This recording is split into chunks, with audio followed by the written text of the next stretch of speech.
ബിസ്മില്ലാഹിർ-റഹ്മാനിർ-റഹീം എന്ന മഹത്തായ വചനത്തിൻ്റെ ഗുണങ്ങളും മഹത്വങ്ങളുമാണ് ഇന്നത്തെ വീഡിയോയിൽ പറയുന്നത്.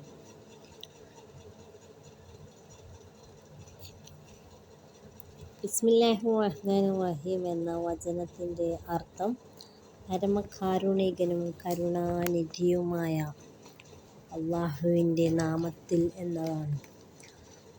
അത് ഞങ്ങൾ ഏതൊരു കാര്യവും തുടങ്ങുമ്പോൾ അത് ചൊല്ലുകയാണെങ്കിൽ ഞങ്ങൾക്ക് ബർക്കത്ത് എന്നാൽ അഭിവൃദ്ധിയും പിന്നെ പിശാചിൻ്റെ എല്ലാ സംരക്ഷണത്തിൽ നിന്നും കാവലും ഉണ്ടാകും. 786 പ്രാവശ്യം ഇത് ചൊല്ലിയാൽ ശത്രുത നീങ്ങും, ആവശ്യങ്ങളെല്ലാം സഫലമാകും. ഞങ്ങളുടെ ആഗ്രഹങ്ങളൊക്കെ ഏതു കാര്യവും ഉദ്ദേശിച്ചാൽ അത് നടക്കും. ബിസ്മി അതിൻ്റെതായ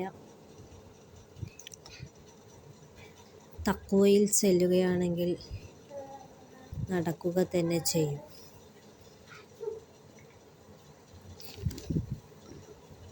ബിസ്മിയുമായി ബന്ധപ്പെട്ട് ഞാൻ ഇന്നിവിടെ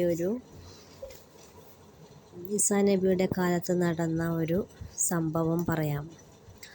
ഈസാ നബി അലൈഹിസ്സലാം ഒരിക്കൽ ശ്മശാനത്തിലൂടെ, അതായത് ഖബർസ്ഥാനത്തിലൂടെ നടന്നു പോകുമ്പോൾ ഒരു ഖബറാളി വളരെയധികം ശിക്ഷ അനുഭവിക്കുന്നതായി ഈസാ നബിക്ക് മനസ്സിലായി.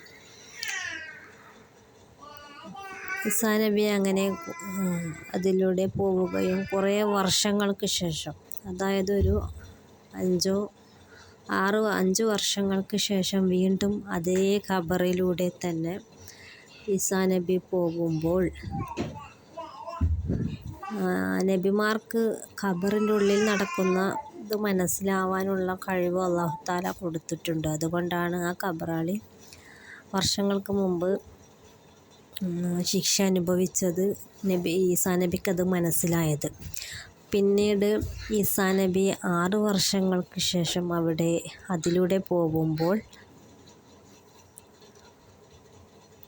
അതേ ഖബറിൽ നിന്ന് തന്നെ നല്ല സുഗന്ധം, നല്ല സ്വർഗീയ മണങ്ങളും സ്വർഗീയ വിരിപ്പുകളിൽ ആ ഖബറാളി കിടക്കുന്നതും ഒക്കെ മനസ്സിലായി.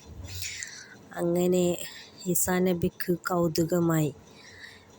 ഒരു 5 4 വർഷങ്ങൾക്ക് മുമ്പ് ഞാൻ ഇതിലേ പോകുമ്പോൾ ശിക്ഷ അനുഭവിക്കുകയും പിന്നീട് ഇതേ ഖബറാളി തന്നെ നല്ല സ്വർഗത്തിൻ്റെ അവകാശിയായി മാറുകയും ചെയ്തിട്ടുണ്ടല്ലോ അല്ലാഹ്. ഇതാരുടെ ഖബറാണ്, ഇതെന്തുകൊണ്ടിങ്ങനെ സംഭവിച്ചു എന്നറിയാൻ ഈസാ നബിക്ക് കൗതുകവുമായി. അങ്ങനെ അന്വേഷിച്ചപ്പോഴാണ് മനസ്സിലായത് ആ ഖബർ ഒരു തെമ്മാടിയായിട്ട് നടന്ന, ഒരു അള്ളാഹുവിനെ തീരെ അനുസരിക്കാതെ അങ്ങനെ നടന്ന് ജീവിച്ച ഒരു ആളുടെ ഖബറായിരുന്നു അത്. അന്ന് ആ മനുഷ്യൻ മരിക്കുന്ന അന്ന് ആ ഖബറാളി, അതായത് ആ മനുഷ്യൻ മരിക്കുന്ന അവസരത്തിൽ ആ മനുഷ്യൻ്റെ ഭാര്യ ഗർഭിണിയായിരുന്നു. അങ്ങനെ ആ ഗർഭിണിയായ സ്ത്രീ പ്രസവിക്കുകയും ഒരാൺകുഞ്ഞിന് ജന്മം നൽകുകയും 5 വർഷങ്ങൾക്ക് ശേഷം ആ മകനെ ആ ഉമ്മ മദ്രസയിൽ വിടുകയും, അതായത് ഖുർആൻ ഓതാൻ പഠിക്കുവാൻ അയക്കുകയും ഒക്കെ ചെയ്തു. ആ കുട്ടി ബിസ്മില്ലാഹിർ-റഹ്മാനിർ-റഹീം എന്ന് ചൊല്ലാൻ തുടങ്ങിയപ്പോൾ ആ അള്ളാഹുവിൻ്റെ കാരുണ്യത്താൽ ആ കുട്ടിയുടെ ഉപ്പയുടെ ഖബർ വിശാലമാവുകയും സ്വർഗീയമായ പൂമണവും സ്വർഗീയമായ വിരിപ്പുകളും സ്വർഗീയ ഭക്ഷണവും ആ ഖബറിലേക്ക് അടിച്ചു വീശുകയും ഒക്കെ ചെയ്യുകയായിരുന്നു. അതാണ് ബിസ്മിയുടെ ഗുണം. ഞങ്ങളുടെ മക്കൾ ബിസ്മി ചൊല്ലുമ്പോൾ ഖുർആൻ, അതായത് ബിസ്മി ആയാലും ഖുർആനായാലും ഓതുമ്പോൾ ഞങ്ങളുടെ ഖബറിൽ ഞങ്ങളുടെ മാതാപിതാക്കൾക്ക് അതിൻ്റെ ഗുണം കിട്ടുക തന്നെ ചെയ്യും. മക്കൾ ഓതിക്കഴിഞ്ഞാൽ ബിസ്മിയുമായി വീണ്ടും ഒരുപാട് ഗുണങ്ങളും മഹത്വങ്ങളും എനിക്ക് വീണ്ടും പറയാനുണ്ട്. പക്ഷെ എല്ലാം ഈ വീഡിയോയിൽ പറയാൻ ആവാത്തതുകൊണ്ട് അടുത്ത എപ്പിസോഡിൽ വീണ്ടും ഇതേ ബിസ്മിയുടെ മറ്റൊരു ഗുണങ്ങളും മഹത്വങ്ങളുമായി ഞാൻ വരും. ഇൻഷാ അല്ലാഹ്.